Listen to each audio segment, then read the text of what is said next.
পবিত্র কুরআনে এমন কিছু আয়াত রয়েছে যেগুলো আমাদেরকে জীবনের বাস্তবতা মনে করিয়ে দেয়। কিছু আয়াত রয়েছে যা আমাদেরকে চোখে আঙ্গুল দিয়ে দেখিয়ে দেয় আমরা কিভাবে নিজেরাই নিজেদের জীবনটাকে কষ্টের মধ্যে ফেলে দেই। আর কিছু আয়াত রয়েছে যা আমাদেরকে জীবনের সব দুঃখ, কষ্ট, ভয় হাসিমুখে পার করার শক্তি যোগায়। এরকমই একটি আয়াত হলো সূরা আল বাকারার ১৫৫ নম্বর আয়াতটি। وَلَنَبْلُوَنَّكُمْ بِشَيْءٍ مِّنَ الْخَوْفِ وَالْجُوعِ وَنَقْصٍ مِّنَ الْأَمْوَالِ وَالْأَنفُسِ وَالثَّمَرَاتِ وَبَشِّرِ الصَّابِرِينَ। আমি অবশ্যই তোমাদেরকে কিছু না কিছু দিয়ে পরীক্ষায় ফেলবই। মাঝে মধ্যে তোমাদেরকে বিপদের আতঙ্ক, ক্ষুধার কষ্ট দিয়ে, সম্পদ, জীবন, পণ্য, ফল ফসল হারানোর মধ্য দিয়ে। আর যারা কষ্টের মধ্যেও ধৈর্য, নিষ্ঠার সাথে চেষ্টা করে তাদেরকে সুখবর দাও। আমি অবশ্যই তোমাদেরকে কিছু না কিছু দিয়ে পরীক্ষায় ফেলবই। এই অংশে আল্লাহ তাআলা শুরু করছেন ওয়ালানাবলুওয়ান্নাকুম বিশাইইম মিনাল খাউফ। আল্লাহ তাআলা আমাদেরকে এই দুনিয়াতে কিছু না কিছু দিয়ে পরীক্ষা নেবেন। এই ব্যাপারে কোনো সন্দেহ নেই। তিনি আরবিতে 2 বার জোর দিয়ে এই কথা বলেছেন। কারো বেলায় সেই পরীক্ষা হয়তো চাকরি হারিয়ে ফেলে অভাবে কষ্টে জীবন পার করা, কারো বেলায় হয়তো বাবা মা, স্বামী, স্ত্রী, সন্তানদের জটিল অসুখের চিকিৎসায় দিনরাত সংগ্রাম করা, কারো বেলায় হয়তো নিজেরই নানা ধরনের জটিল অসুখ, কারো বেলায় আবার জমি জমা সম্পত্তি নিয়ে আত্মীয় স্বজনদের সাথে শত্রুতা, শ্বশুর শাশুড়ির অত্যাচার, দুশ্চরিত্র স্বামী, পরপুরুষে আসক্ত স্ত্রী, ড্রাগে আসক্ত ছেলে, পরিবারের মুখে কালিমা লিপে দেওয়া মেয়ে। কোনো না কোনো সমস্যায় আমরা পড়বই। এই সমস্যাগুলো হচ্ছে আমাদের জন্য পরীক্ষা। পৃথিবীতে আমরা এসেছি পরীক্ষা দিতে। এটা হচ্ছে জীবনের সবচেয়ে বড় বাস্তবতা। Hindi serial, music, video games, রং বেরঙের পানীয়, হাজারো বিনোদন সবসময় আমাদেরকে চেষ্টা করে এই বাস্তবতাকে ভুলিয়ে দিতে। আমরা নিজেদেরকে প্রতিদিন নানা ধরনের বিনোদনে বুঁদ করে রেখে জীবনের কষ্টে ভুলে থাকার চেষ্টা করি। যতক্ষণ বিনোদনে ডুবে থাকি ততক্ষণ জীবনটা আনন্দময় মনে হয়। তারপর বিনোদন শেষ হয়ে গেলেই অবসাদ, বিরক্তি, একঘেয়েমি ঘিরে ধরে। ধীরে ধীরে একসময় আমরা জীবনের প্রতি ক্ষুব্ধ হয়ে উঠি। কেন আমার নেই কিন্তু ওর আছে? কেন আমারই বেলায় এরকম হয়, অন্যের কেন এরকম হয় না? এইসব অসুস্থ প্রশ্ন করে আমরা আমাদের মানসিক অশান্তিকে জ্বালানি যোগাই।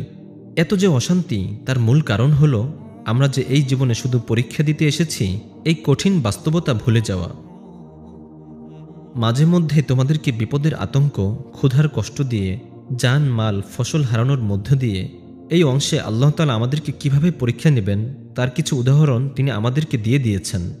আমরা যদি ভালো করে বুঝে নেই পরীক্ষাগুলো কেমন হবে, তাহলে সেই পরীক্ষা দেওয়ার জন্য আগে থেকেই আমরা তৈরি থাকব। তারপর যখন পরীক্ষা শুরু হবে তখন পরীক্ষা পার করা সহজ হয়ে যাবে। যারা জীবনে অনেকবার কঠিন বিপদে পড়েছেন তারা হয়তো লক্ষ্য করেছেন যে যদি চিন্তা করে বের করা যায় কেন বিপদটা হয়েছে, কতদিন তা চলতে পারে এবং বিপদটা কিভাবে একসময় শেষ হয়ে যেতে পারে, তখন সেই বিপদটা ধৈর্য ধরে পার করা অনেকটা সহজ হয়ে যায়। সূরা বাকারার ১৫৫ নম্বর আয়াতে আল্লাহ তাআলা ভয়ের জন্য খৌফ শব্দটি ব্যবহার করেছেন। কুরআনে বিভিন্ন ধরনের ভয়ের জন্য ১২টি আলাদা আলাদা শব্দ রয়েছে। খফা, খশিয়া, খশা, ইত্তাক, হাজার, আউজাসা, ওয়াজাফা, ওয়াজাল, রহাব, রআবা, আশফাক, যার মধ্যে এই আয়াতে বিশেষভাবে খৌফ শব্দটি ব্যবহার করা হয়েছে, যা একটি বিশেষ ধরনের ভয়। আমাদের জীবনে কোনো একটি বিপদ এগিয়ে আসছে বা এসে গেছে এবং আমরা তা নিয়ে ভয়ে বা আতঙ্কে আছি, এটাই হচ্ছে খৌফ। এই ভয় রাজনৈতিক, অর্থনৈতিক, প্রাকৃতিক, পারিবারিক যে কোনো বিপদের ভয় হতে পারে। দেশের প্রাকৃতিক সম্পদের উজাড় হয়ে যাচ্ছে, মহামারী, দুর্ভিক্ষ ছড়িয়ে পড়ছে, চারিদিকে মানুষের অভাব, অনটন, যে কোনো সময় গৃহযুদ্ধ লেগে যেতে পারে, খাবারের দাম বাড়তে বাড়তে কেনার সামর্থ্যের বাইরে চলে যাচ্ছে। এরকম চলতে থাকলে সামনে অচিরেই পরিবার নিয়ে একবেলা না খেয়ে দিন পার করতে হবে। এই ভয় হচ্ছে খৌফ। এটা একটি পরীক্ষা।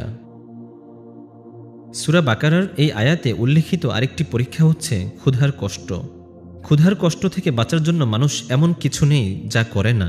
একজন দিনমজুরের মাথায় সারা দিন একটি চিন্তাই ঘুরে, কালকে সে খাবার কেনার মতো যথেষ্ট টাকা অর্জন করতে পারবে কি?